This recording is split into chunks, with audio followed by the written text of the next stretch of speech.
Assalamu alaikum wa rahmatullahi wa barakatuh. C'est la dernière vidéo de la première partie du chapitre 10 courant alternatif sinusoïdal. Dans cette vidéo, on veut résoudre une application sur l'énergie stockée dans un condensateur. Application 4. On considère le circuit de la figure 1 qui comporte un générateur, un conducteur ohmique et un condensateur. On donne E égale 5 volts, R égale 10 kΩ et C est égal 100 nanofarad. Partie A. Charge du condensateur à travers une résistance. À l'instant T0 égale à 0, l'interrupteur est mis à la position 1. La tension au bord du composant RC augmente brusquement de 0 à la valeur E. A1. Trouvez la valeur de la tension au bord du condensateur à la fin de la phase de charge. À la fin de la phase de charge, le régime permanent est établi, alors l'intensité du courant électrique sera nulle et d'après la loi d'Ohm, la tension au bord du conducteur ohmique UR est égal à R fois I égale à 0 V. En appliquant la loi d'addition de tension, et en choisissant le sens du courant électrique I comme sens positif choisi, on obtient la relation suivante. UAF égale UAB plus UBD plus UDF, où UDF égale à 0 qui est la tension au bord du fil de connexion. UAF, tension au bord du générateur qui est égal à E. UAB, tension au bord du conducteur ohmique qui est égal à 0. Et UBD, tension au bord du condensateur UC. Par suite, on obtient E égale R fois I plus UC et UC sera égal à E égale à 5 volts. A2. Calculer l'énergie emmagasinée dans le condensateur. L'énergie emmagasinée dans le condensateur est donnée par la relation W égale 1/2 C E carré, où C est égal à 100 nanofarad est égal à 100 par 10 à la puissance moins 9 farad. Par suite, W sera égal 1/2 fois 100 par 10 à la puissance moins 9 fois 5 au carré, qui est égal à 12,5 par 10 à la puissance moins 7 joules. A3. Calculer la valeur de la constante du temps tau.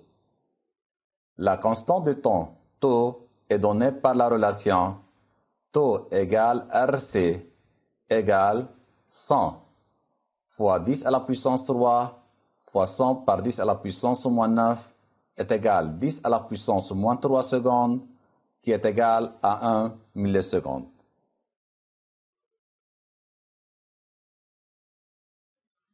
Partie B. Décharge du condensateur. Lorsque le condensateur est totalement chargé et à l'instant donné pris comme une nouvelle origine du temps, on met l'interrupteur à la position 2. B1. Sous quelle forme l'énergie emmagasinée dans le condensateur est-elle dissipée? Quelle est sa valeur numérique? L'énergie est dissipée sous forme de chaleur due à l'effet Joule dans le conducteur ohmique R. Alors, W égale 1/2 C E carré égale 12,5 par 10 à la puissance moins 7 joules, comme est dans la partie 2. B2. Cette énergie est-elle modifiée si, à la place de la résistance R, on utilise un conducteur ohmique de résistance R' plus petit que R? Justifiez la réponse. L'énergie dissipée est celle qui était initialement stockée dans le condensateur. Dans l'expression est W est égal 1/2 C fois E carré, qui est indépendante de R. B3. Calculer l'énergie dissipée dans le conducteur ohmique de résistance R entre les instants T0 égale à 0 et T égale 1 milliseconde. Pour T égale 1 milliseconde, qui est égal à tau, la tension au bord du condensateur est égale à 37% de E. Donc, UC sera égal à 0,37 fois E est égal 0,37 fois 5 égale 1,85 volts. Donc, l'énergie électrique stockée dans le condensateur à cet instant est W égale 1 demi fois C fois UC carré égale 1 demi fois 100 par 10 à la puissance moins 9 fois 1,85 au carré égale 1,71 par 10 à la puissance moins 7 joules.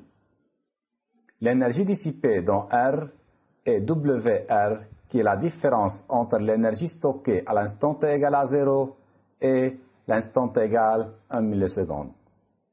À l'instant t égale à 0, le condensateur est totalement chargé, alors qu'à l'instant t égale 1 milliseconde, la tension au bord du condensateur est 37% de E. Par suite, WR est égal 1 demi C fois E carré moins 1 demi fois C UC carré pour t égale 1 milliseconde.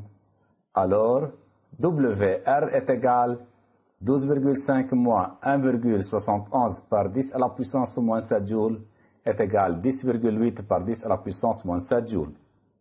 C'est la fin de la vidéo 7 de la partie 1. Merci pour votre attention.